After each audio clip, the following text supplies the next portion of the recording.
ఈరోజు evening snacks కోసం పన్నీర్ తెచ్చా చేశానండి. ఇది మా పిల్లలతో అంటే తెచ్చా అంటే ఏంటి అని అడిగారు. సో, నేను కూడా సెర్చ్ చేశానండి.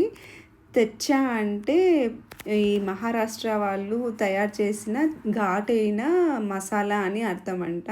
సో, ఈరోజు ఈ మహారాష్ట్రియన్ వాళ్ళకి ఇష్టమైన ఈ పన్నీర్ తెచ్చా చేశానండి. వాళ్ళు దానికి ఏ మసాలా వేస్తారంటే జస్ట్ ఇలా పాన్‌లో కొంచెం ఆయిల్ ఏసేసి పచ్చిమిర్చి, వెల్లుల్లి వేగిన తర్వాత కొత్తిమీరని బాగా వేస్తారండి. ఎక్కువ కొత్తిమీర కావాలి. అలాగే ఇందులోకి లాస్ట్‌లో పెప్పర్ వేసి కలపెట్టేసి దీన్ని చల్లబెట్టుకొని మిక్సీకేసుకోవాలి. అలాగే నేను పల్లీలు కూడా వేయించానండి. పల్లీలని చూపించలేదు. బట్ పల్లీలను వేయించి దాని పొట్టు తీసి అది కూడా వేసుకోవాలి. అందులో చల్లగా అయిపోయిన తర్వాత ఉప్పు కూడా వేసి మిక్సీ పట్టుకోవాలి ఇలా పేస్ట్ లాగా.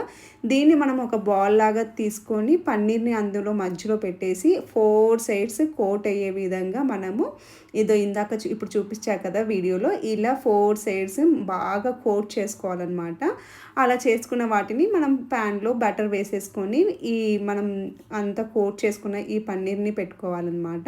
ఇలా పెట్టుకున్న వాటిని మనము లో ఫ్లేమ్‌లో గానీ, లో టు మీడియం పెట్టేసుకొని 4 సైడ్స్ బాగా ఇలా రోస్ట్ అయ్యేలాగా చేసుకోవాలండి. అంతే.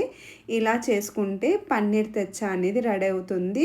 బట్ టేస్ట్ వైస్ మాత్రం మసాలాతో చాలా బావుందండి. స్పైసీగా పచ్చిమిర్చి, వెల్లుల్లి టేస్ట్‌తో, కొత్తిమీర టేస్ట్‌తో చాలా బావుంది రెసిపీ. ఏమో అనుకున్నాను కానీ చాలా రుచిగా కుదిరిందండి. చాలా బావుంది. ట్రై చేయొచ్చు అందరూ కూడా.